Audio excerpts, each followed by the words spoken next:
রিয়া, চলো এখানে বসি, ঘাসের দিকে দেখিয়ে বলল। আমি ঠিক আছে। রিয়ার আর আমি পাশাপাশি বসলাম। অনেক সময় হয়ে গেল কিন্তু দুজনেই চুপচাপ বসে আছি। কিছু সময় পর হঠাৎ রিয়া বল।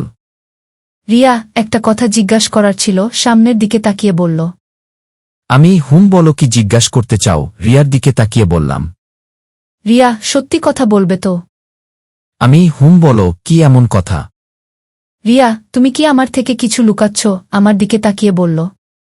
আমি রিয়ার কথার ওর কি দিব সেটা ভাবছি। ওকে কি সত্যিটা বলে দিব নাকি?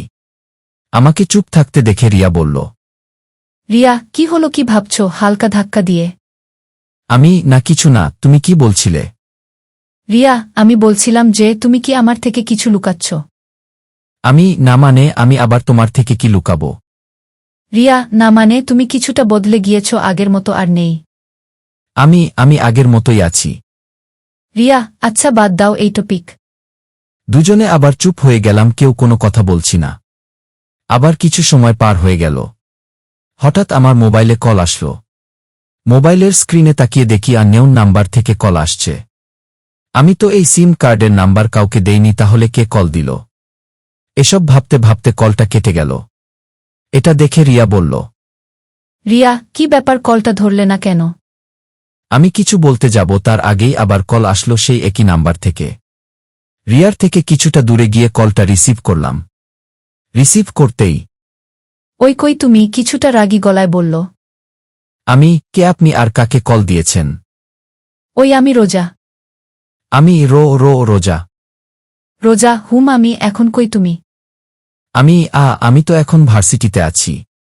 রোজা, সত্যি তো? এমন মনে হয় কান্না করছে। আমি রোজা, ঠিক আছে বাই। রোজা কলটা কেটে দিল। রোজার গলার আওয়াজ শুনে মনে হলো ও কান্না করছে।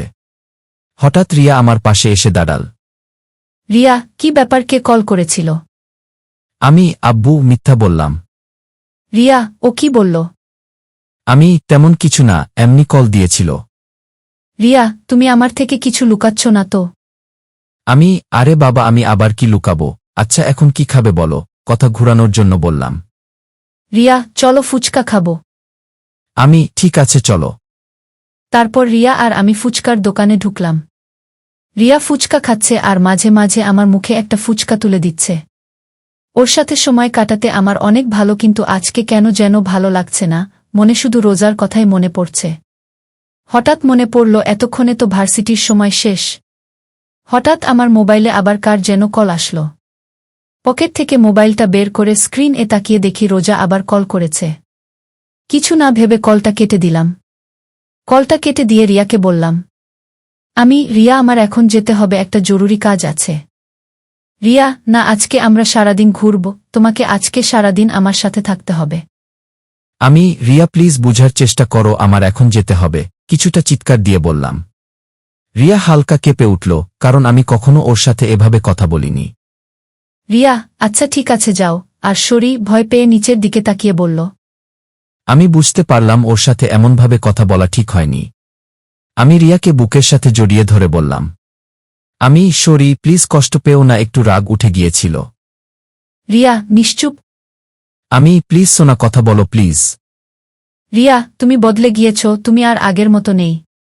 বলেই রিয়া সেখান থেকে চলে গেল। আমি বিল পেমেন্ট করে দোকান থেকে বের হয়ে আসলাম।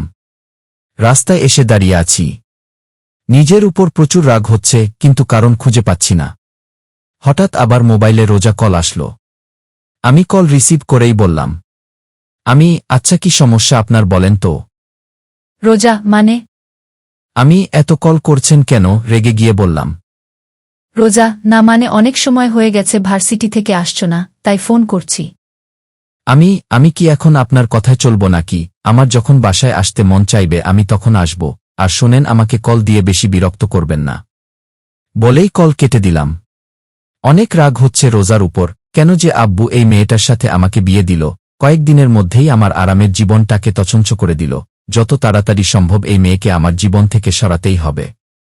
মোবাইলটা অফ করে দিলাম। আনমনে রাস্তায় হাঁটতে লাগলাম। এইভাবে রাত 11টা বেজে গেল।